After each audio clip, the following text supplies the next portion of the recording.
Donc, tu as été happé par le succès des réseaux sociaux. Mais à tout moment, on peut te revoir dans un restaurant. Oui. D'ailleurs, quand tu te lances sur les réseaux sociaux, je crois que c'est sans but vraiment. C'est juste de partager des moments de vie, les bonnes tables que tu connais. C'est ça, exactement. Ça a démarré un soir. J'ai une maison à la montagne où j'ai la chance d'avoir une superbe cheminée. Et on avait vendu des cailles. J'étais avec mes amis. Et tous mes amis avaient sorti le téléphone et filmé. Je leur ai dit, mais qu'est-ce que vous faites de toutes les photos qu'on fait en soirée? Je vais créer une page et quand vous parlerez de la soirée, vous irez sur cette page Instagram et vous verrez la vidéo. Et j'ai pas mis cette page en privé, elle est restée publique. Donc il y a des vidéos qui ont tourné, qui ont commencé à être partagées.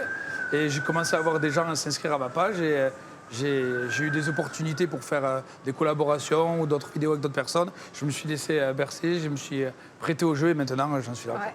Et donc, tu es victime de ton succès. Ton truc, c'est vraiment le côté authentique.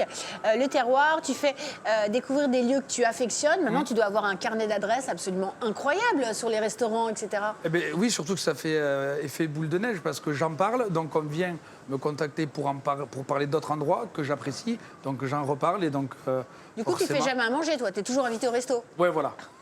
Bon, j'essaye de me débrouiller un peu chez moi quelquefois, mais j'ai pas le talent de cuisiner. Il paraît que tu sabres le champagne comme personne. C'est vrai. Il y a une vidéo qui a pas mal marché où, justement, c'était pour mon anniversaire. J'ai une bouteille de champagne et je la sabre avec le pied de la flûte.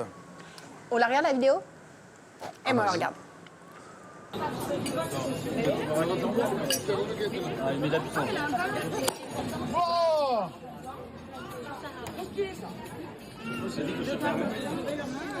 En effet, belle perf. Le rugby, c'est aussi très présent dans tes contenus. D'ailleurs, tu faisais toi-même beaucoup de sport. Toi, c'était la course d'obstacles. C'est ça. J'ai fait beaucoup de courses d'obstacles avant. Beaucoup moins maintenant. Maintenant, tu fais de la course de restaurant. Ouais, voilà, exactement. D'ailleurs, depuis un an, tu as lancé une licence de marque dans les studios de sport. C'est ça. Avec mon meilleur ami. Elle est en train de se développer. On a plusieurs salons sur Toulouse.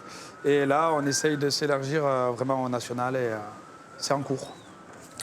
Est-ce que toi, tu as un plat ou un dessert ou quelque chose qui est ta Madeleine de Proust? Qu'est-ce qui, toi, Eh bien, c'est très simple. Hein, c'est les patates à l'ail de ma grand-mère. Très bien. Simple, efficace, pas compliqué, mais ça marche. Terrible.